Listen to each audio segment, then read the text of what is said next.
আমার আল্লাহ বলেন, হে পৃথিবীর মানুষ, হে আমার বান্দারা, তোমরা দুনিয়ার মধ্যে গিয়েছো, আমি তোমাদেরকে দুনিয়ার মধ্যে পাঠাইলাম। পাঠাইবার পরে আমি জানি তোমরা অনেক অন্যায় পথে যাবে, অনেক কাজ করবে, যে কাজগুলোর মধ্যে তোমাদের গুনাহ হয়ে যাবে। হে বান্দা, তোমরা গুনাহ করবে তাও আমি ভালো মতো জানি, তোমরা পাপ করবে তাও আমি ভালো মতো জানি। বান্দারে, পাপ করার পরে, গুনাহ করার পরে একাই কি মসজিদের মধ্যে তোমরা কেঁদেছো, রব্বানা যালামনা, বলেন রব্বানা যালামনা আনফুসানা ওয়া ইল্লাম তাগফির লানা ওয়া তারহামনা লানাকুনান্না মিনাল খাসিরিন বলে বলে মসজিদে কেঁদেছো, আসরের নামাজ পড়ে কেঁদেছো, যোহরের নামাজ পড়ে কেঁদেছো, মাগরিবের পড়ে কেঁদেছো, এশার নামাজ পড়ে কেঁদেছো। এ বান্দা, নামাজের মুসল্লা যখন বসে যাও, আমি আল্লাহকে তোমরা বারবার বলো, আল্লাহ আমার গুনাহ মাফ করে দাও। তারপরও আমি তোমাদের গুনাহ মাফ করে নিই।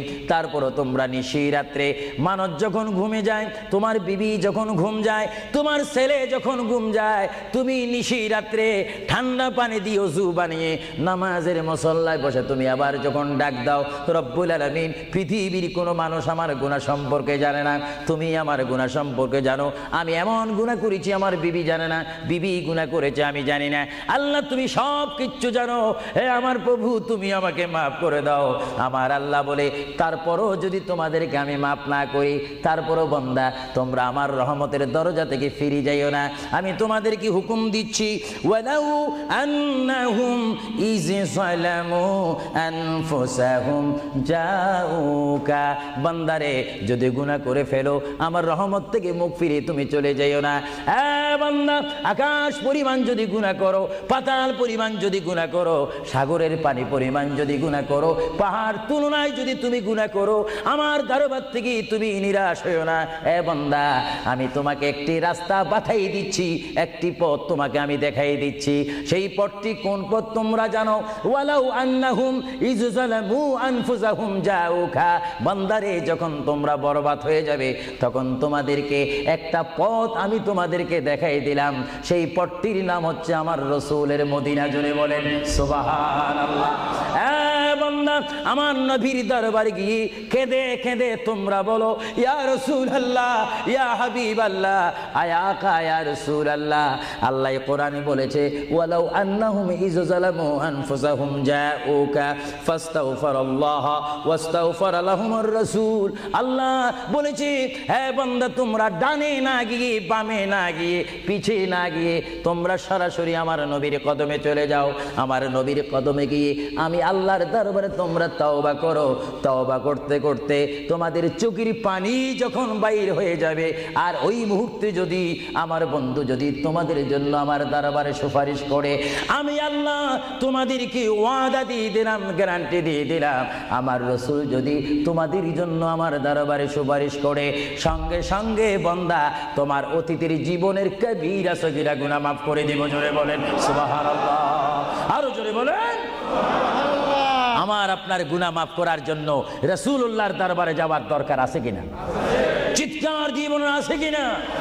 এটা আল্লাহু আকবার, নারায়ে তাকবীর, আল্লাহু আকবার, নারায়ে রিসালাত, ইয়া রাসূলুল্লাহ, নারায়ে রিসালাত, ইয়া রাসূলুল্লাহ। আল কাদরি সাহেব, আল কাদরি সাহেব জিন্দাবাদ, জিন্দাবাদ। আল কাদরি সাহেব, আল কাদরি সাহেব জিন্দাবাদ, জিন্দাবাদ। আহলে সুন্নাত ওয়াল জামাত জিন্দাবাদ, আহলে সুন্নাত ওয়াল জামাত জিন্দাবাদ। ভাইরা আমার, সর্বময় ক্ষমতার মালিক আল্লাহ এই পৃথিবীতে আমাদেরকে পাঠাইলেন আল্লাহ, এবং এই পৃথিবীতে বান্দা তার প্রিয় বান্দা হবে যদি বান্দা তার খালেককে চিনতে পারে। বান্দা সে যদি আল্লাহর শুকর, আল্লাহকে আল্লাহর মতো চিনতে পারে, তিনি হয়ে যাবেন আল্লাহ ওয়ালা। যদি বলুন কি ওয়ালা? আওয়াজটা আর একটু মহব্বতে দিবেন। বাংলাদেশে 20-25 হাজার শ্রোতা হয়তো, এই জন্য আজকে ওয়ার্ল্ডাম, বিশেষ করে কুইন এলিজাবেথ হল, বিশাল একটি হলের মধ্যে আমার প্রবাসী ইমানি সুন্নি মুসলমান ভাইয়েরা, বাঙালি ভাইয়েরা উপস্থিত হয়েছেন। আমার কতই আনন্দ পাচ্ছি, কতই আল্লাহর শুকর আদায় করতে পারছি। চিন্তা করলে মনে হয় যুক্তরাজ্যের জমিনে রয়েছি, পরিবেশ দেখলে মনে হয় বাংলাদেশে ওয়াজ করতেছি। আরো জোরে বলুন না সুবহানাল্লাহ। আপনাদের দেশের প্রেম আপনাদের অন্তরে আসে কিনা? আরো জোরে বলুন আছে কিনা? ভাইরা আমার, মহান রব্বুল আলামিন আমাদেরকে বিশাল পৃথিবীর বুকে পাঠিয়েছেন। কেন পাঠিয়েছেন, কি জন্য পাঠিয়েছেন, তার একটি সুনির্দিষ্ট বিষয় রয়েছে।